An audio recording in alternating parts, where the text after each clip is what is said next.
Snacks যদি খেতে মন চায় তাহলে এই অপূর্ব দেখতে পুরে ভরা স্ন্যাক্স রেসিপিটি ট্রাই করতে পারো।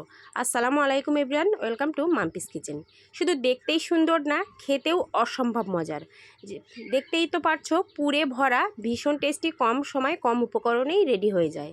তো আমি 1 কাপ ময়দা নিয়েছি এবং অল্প একটু পানি দিয়ে ভালো করে মিশিয়ে পাতলা একটা ব্যাটার আমি করে রেখে দেবো। আর তার আগে বলে রাখি, তোমরা আমার ইউটিউব চ্যানেলে যদি নতুন বন্ধু হয়ে থাকো প্লিজ চ্যানেলটা সাবস্ক্রাইব করে রাখবে। আর ফেসবুক পেজ থেকে দেখলে পেজটাকে ফলো করে পাশে থাকবে এরকম সুন্দর সুন্দর রেসিপি পাওয়ার জন্য। আর এরকম নিত্য নতুন রেসিপি আমি প্রত্যেকটা দিন আপলোড করে থাকি, তোমরা চাইলে সেগুলো দেখে নিতে পারো। তারপর আমি যে ব্যাটারটা করে রেখেছিলাম সেই ব্যাটারের মধ্যে আমি এখানে 1 প্যাকেট পাউরুটি নিয়েছি। 2টো পাউরুটি আমি একসঙ্গে করে নিয়েছি।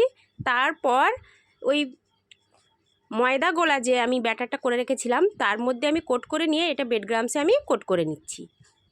আর এটা আমি টোস্ট বিস্কুট মানে গুঁড়ো করে রেখেছিলাম, তোমরা চাইলে ব্রেড ক্রাম্বস অবশ্যই নিতে পারো। তো তারপর এটা একদম মিডিয়াম আছে, এটাকে উল্টিয়ে পাল্টে সুন্দর একটা কালার করে নেব। দেখতেই পাচ্ছ কতটা সুন্দর একটা কালার এসেছে। শুধুমাত্র পাউরুটি একসঙ্গে করে কিন্তু এরকম একটু ভেজে নেব। দেখতে পারলে কত কম সময় ঝটপট হয়ে গেল। আর দেখতেই পাচ্ছ কীরকম সুন্দর ফুলেছে, কালারটাও কিন্তু দারুণ এসেছে। তো এরকম একে একে সমস্ত পাউরুটি আমি একসঙ্গে করে ময়দার ব্যাটারে কিন্তু দিয়ে আমি ভালো করে কোট করে নিয়েছি, ব্রেড ক্রাম্বসে কোট করে নিয়ে ভেজে নিয়েছি। তারপর উপকরণ লাগছে টমেটো, কিছুটা চিকেন, কিছুটা ক্যাপসিকাম, পেঁয়াজ কুচি আর একটু কাঁচা লঙ্কা কুচি।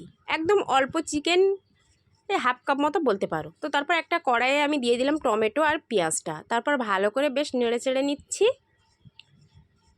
ভালো করে যখন নেড়েচেড়ে একটু নরম হয়ে যাবে তখনই দিয়ে দেবো কাঁচা লঙ্কা কুচি। তারপরে আবারও বেশ ভালো করে একটু নাড়াচাড়া করে নিচ্ছি। তারপর দিয়ে দিলাম স্বাদ মতো নুনটা দিয়ে আবারও ভালো করে নেড়েচেড়ে নিচ্ছি। সবসময় মনে রাখবে, যে কোনো স্ন্যাক্স কিছু করলে যদি ভিতরে পুর দিতে হয়, সেই পুরটা যতটা মজা করে রান্না করতে পারবে ততটাই কিন্তু টেস্টি লাগবে। তো তারপর দিয়ে দিলাম ওই ছোট ছোট টুকরো করে কেটে রাখা চিকেনটা। তো চিকেনটা দেওয়ার পর নাড়াচাড়া করে নিয়েছি। তারপর দিয়ে দিলাম একটু আদা রসুন বাটা, ওই 1/2 চামচ মতো। তারপর বেশ ভালো করে আবারও একটু কষিয়ে নিচ্ছি বা ভেজে নিচ্ছি, যাই বলো না কেন। তারপর দিয়ে দিলাম একটু ধনিয়া গুঁড়ো, একটু জিরে গুঁড়ো, তারপর হলুদের গুঁড়ো একটু দিয়ে দিলাম, একদম অল্প অল্প দিয়ে দিয়েছি সামান্য একটু ঝালের গুঁড়ো। তারপর আবারও খুব মশলার সঙ্গে আমি সুন্দর করে মিশিয়ে নিচ্ছি বা কষিয়ে নিচ্ছি, যেটাই তোমরা বলো না কেন।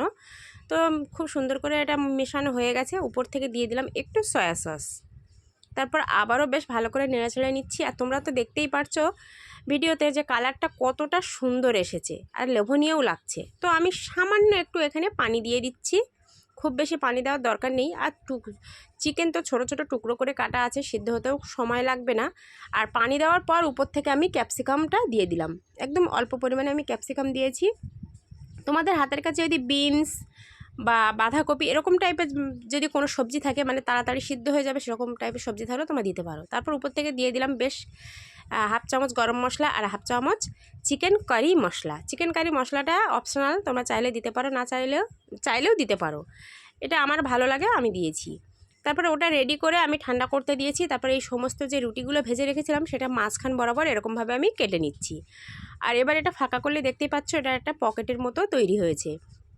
তো এরকম সমস্তটা আমি কেটে নেব। আর যে পুরটা আমি রেডি করে রেখেছিলাম সেই পুরটা আমি এখানে ভরে ভরে দিয়ে দেব।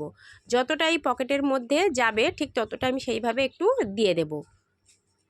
একদম কম উপকরণ, কম সময় ঝটপট হয়ে যায়। তো একটা আমাদের অলরেডি রেডি হয়ে গেছে আর দেখতেই পাচ্ছ কতটা সুন্দর লাগছে। তো একে একে সমস্তটা আমি রেডি করে উপর থেকে একটু দেখতে সুন্দরের জন্য আমি টমেটো সস দিয়েছিলাম। দেখতে মাশাআল্লাহ, খেতেও অসাধারণ টেস্টি। তো অবশ্যই আমার রেসিপিটা ভালো লাগলে প্লিজ বাড়িতে একটু ট্রাই করে দেখতে পারো যে কেমন লাগলো। আর ভিডিওটা ভালো লাগলে বেশি করে শেয়ার করে দিও আর কমেন্টের মাধ্যমে জানিও যে কেমন লাগলো। আর এরকম রেসিপি কি তোমরা আগে খেয়েছো সেটা কিন্তু কমেন্টে জানাতে পারো। আর যদি না খেয়ে থাকো তাহলে আমার এই রেসিপিটা দেখে একবার তোমরা ট্রাই করতে পারো। এটা কিন্তু ভীষণ মজার, ছোটো ছোটো বাচ্চারাও পেলে কিন্তু ভীষণ খুশি হয়ে যাবে। তো আমি একটু তোমাদের কেটে দেখাই, শুধু একদম পুরে ভরা, মজাদার পুরে ভরা, একদম দারুণ। তো অবশ্যই তোমরা রেসিপিটা ট্রাই করবে। তো আজকের এই পর্যন্ত, দেখা হবে আবার হয়তো অন্য কোনো রান্নার ভিডিওতে। ততক্ষণ তোমরা সুস্থ থাকবে, ভালো থাকবে আর